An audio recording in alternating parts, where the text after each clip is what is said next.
अपने प्रयास और बढ़ाने चाहिए। मेरे प्यारे देशवासियों, अब मैं आपसे देश की एक ऐसी महान हस्ती के बारे में चर्चा करने जा रहा हूं जिन्होंने राजनीति और फिल्म जगत में अपनी अद्भुत प्रतिभा के बल पर अमिट छाप छोड़ी। इस महान हस्ती का नाम है एनटी रामाराव, जिन्हें हम सभी एनटीआर के नाम से भी जानते हैं। आज एनटीआर की 100वीं जयंती है।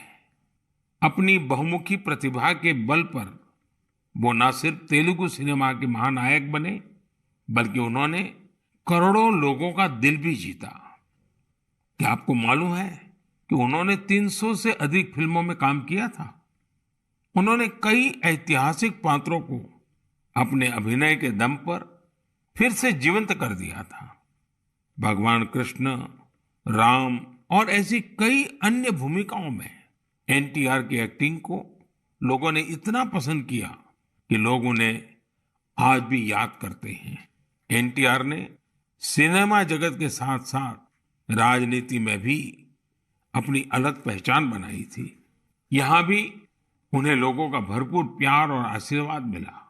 देश दुनिया में लाखों लोगों के दिलों पर राज करने वाले एनटी रामाराव जी को मैं अपनी विनम्र श्रद्धांजलि अर्पित करता हूं। मेरे प्यारे देशवासियों, मन की बात में इस बार इतना ही। अगली बार कुछ नए विषयों के साथ आपके बीच आऊंगा। तब तक कुछ इलाकों में गर्मी और ज्यादा बढ़ चुकी होगी, कहीं कहीं पर बारिश भी शुरू हो जाएगी। आपको मौसम की हर परिस्थिति में अपनी सेहत का ध्यान रखना है। 21 जून को हम वर्ल्ड योगा डे भी मनाएंगे। उसकी भी देश विदेश में तैयारियां चल रही है। आप इन तैयारियों के बारे में भी अपने मन की बात मुझे लिखते रहिए। किसी और विषय पर कोई और जानकारी अगर आपको मिले तो वो भी मुझे बताइएगा। मेरा प्रयास ज्यादा से ज्यादा सुझावों को मन की बात में लेने का रहेगा। एक बार फिर आप सभी का बहुत बहुत धन्यवाद।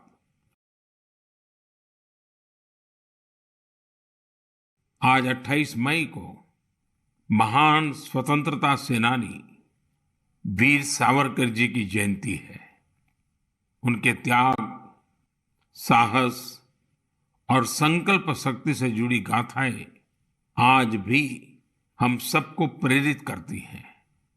मैं वो दिन भूल नहीं सकता जब मैं अंडमान में उस कोठरी में गया था जहां वीर सावरकर ने काला पानी की सजा काटी थी।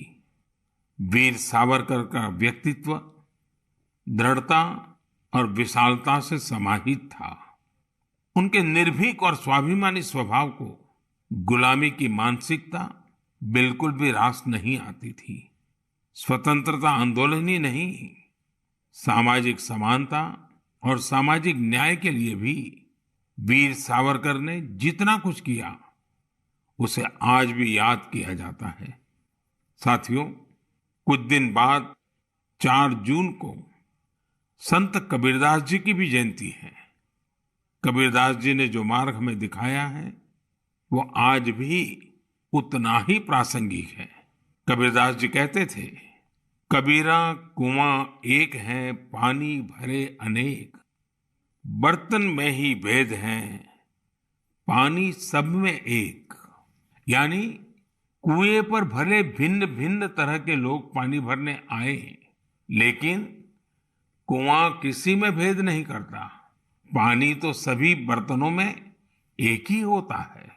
संत कबीर ने समाज को बांटने वाली हर कुप्रथा का विरोध किया, समाज को जागरूक करने का प्रयास किया। आज जब देश विकसित होने के संकल्प के साथ आगे बढ़ रहा है, तो हमें संत कबीर से प्रेरणा लेते हुए समाज को सशक्त करने के अपने प्रयास और बढ़ाने चाहिए। फ्लॉक्स जैन ये स्टार्टअप आईओटी एनेबल्ड तकनीक के जरिए वाटर मैनेजमेंट के विकल्प देता है। ये टेक्नोलॉजी पानी के इस्तेमाल के पैटर्न्स बताएगा और पानी के प्रभावी इस्तेमाल में मदद करेगा। एक और स्टार्टअप है लिव एंड सेंस। ये आर्टिफिशियल इंटेलिजेंस और मशीन लर्निंग पर आधारित प्लेटफॉर्म है। इसकी मदद से वाटर डिस्ट्रीब्यूशन की प्रभावी निगरानी की जा सकेगी। इससे ये भी पता चल सकेगा कि कहाँ कितना पानी बर्बाद हो रहा है। एक और स्टार्टअप है कुंभी कागज। ये कुंभी कागज ऐसा विषय है, मुझे पक्का विश्वास है आपको भी बहुत पसंद आएगा। कुंभी कागज स्टार्टअप उसने एक विशेष काम शुरू किया है। वे जलकुंभी से कागज बनाने का काम कर रहे हैं। यानी जो जलकुंभी कभी जल स्रोतों के लिए एक समस्या समझी जाती थी, उसी से अब कागज बनने लगा है। साथियों, कई युवा अगर इनोवेशन और टेक्नोलॉजी के जरिए काम कर रहे हैं, तो कई युवा ऐसे भी हैं जो समाज को जागरूक करने के मिशन में भी लगे हुए हैं।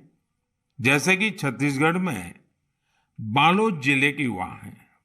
यहाँ के युवाओं ने पानी बचाने के लिए एक अभियान शुरू किया है। ये घर घर जाकर लोगों को जल संरक्षण के लिए जागरूक करते हैं। कहीं शादी ब्याह जैसा कोई आयोजन होता है तो युवाओं का ये ग्रुप वहां जाकर पानी का दुरुपयोग कैसे रोका जा सकता है, इसकी जानकारी देता है। पानी के सदुपयोग से जुड़ा एक प्रेरक प्रयास झारखंड के खूंटी जिले में भी हो रहा है। खूंटी में लोगों ने पानी के संकट से निपटने के लिए बोरी बांध का रास्ता निकाला है। बोरी बांध से पानी इकट्ठा होने के कारण यहाँ साग सब्जियां भी पैदा होने लगी हैं। इससे लोगों की आमदनी भी बढ़ रही है और इलाके की जरूरतें भी पूरी हो रही हैं। जन भागीदारी का कोई भी प्रयास कैसे कई बदलावों को साथ लेकर आता है, खूंटी इसका एक आकर्षक उदाहरण बन गया है। मैं यहाँ के लोगों को इस प्रयास के लिए बहुत बहुत बधाई देता हूँ। मेरे प्यारे देशवासियों, 1965 के युद्ध के समय हमारे पूर्व प्रधानमंत्री लाल बहादुर शास्त्री जी ने जय जवान जय किसान का नारा दिया था। बाद में अटल जी ने इसमें जय विज्ञान भी जोड़ दिया था। कुछ वर्ष पहले देश के वैज्ञानिकों से बात करते हुए मैंने जय अनुसंधान की बात की थी। मन की बात में आज बात एक ऐसे व्यक्ति की, एक ऐसी संस्था की जो जय जवान जय किसान जय विज्ञान और जय अनुसंधान इन चारों का ही प्रतिबिंब है। ये सज्जन है महाराष्ट्र के श्रीमान शिवाजी शामराव डोले जी। शिवाजी डोले नासिक जिले के एक छोटे से गांव के रहने वाले हैं। वो गरीब आदिवासी किसान परिवार से आते हैं और एक पूर्व सैनिक भी हैं। फौज में रहते हुए उन्होंने अपना जीवन देश के लिए लगाया। रिटायर होने के बाद उन्होंने कुछ नया सीखने का फैसला किया और एग्रीकल्चर में डिप्लोमा किया। यानी वो जय जवान से जय किसान की तरफ बढ़ चले। अब हर पल उनकी कोशिश यही रहती है कि कैसे कृषि क्षेत्र में अपना अधिक से अधिक योगदान दें। अपने इस अभियान में शिवाजी डोले जी ने 20 लोगों की एक छोटी सी टीम बनाई और कुछ पूर्व सैनिकों को भी इसमें जोड़ा। इसके बाद उनकी इस टीम ने Venkateshwara cooperative power and agro processing limited नाम की एक सहकारी संस्था का प्रबंधन अपने हाथ में ले लिया। ये सहकारी संस्था निष्क्रिय पड़ी थी, जिसे रिवाइव करने का बीड़ा उन्होंने उठाया। देखते ही देखते आज वेंकटेश्वर कोऑपरेटिव का विस्तार कई जिलों में हो गया है। आज ये टीम महाराष्ट्र और कर्नाटका में काम कर रही है। इससे करीब 18,000 लोग जुड़े हैं, जिनमें काफी संख्या में हमारे एक्स सर्विसमैन भी हैं। नासिक के मालेगांव में इस टीम के सदस्य 500 एकड़ से ज्यादा जमीन में एग्रो फार्मिंग कर रहे हैं। ये टीम जल संरक्षण के लिए भी कई तालाब भी बनवाने में जुटी है। खास बात यह है कि इन्होंने ऑर्गेनिक फार्मिंग और डेयरी भी शुरू की है। अब इनके उगाए अंगूरों को यूरोप में भी एक्सपोर्ट किया जा रहा है। इस टीम की जो दो बड़ी विशेषताएं हैं जिसने मेरा ध्यान आकर्षित किया है, वो ये है जय विज्ञान और जय अनुसंधान। इसके सदस्य टेक्नोलॉजी और मॉडर्न एग्रो प्रैक्टिसेस का अधिक से अधिक उपयोग कर रहे हैं। दूसरी विशेषता यह है कि वे एक्सपोर्ट के लिए जरूरी कई तरह के सर्टिफिकेशन पर भी फोकस कर रहे हैं। सहकार से समृद्धि की भावना के साथ काम कर रही इस टीम की मैं सराहना करता हूं। इस प्रयास से न सिर्फ बड़ी संख्या में लोगों का सशक्तिकरण हुआ है, बल्कि आजीविका के अनेक साधन भी बने हैं।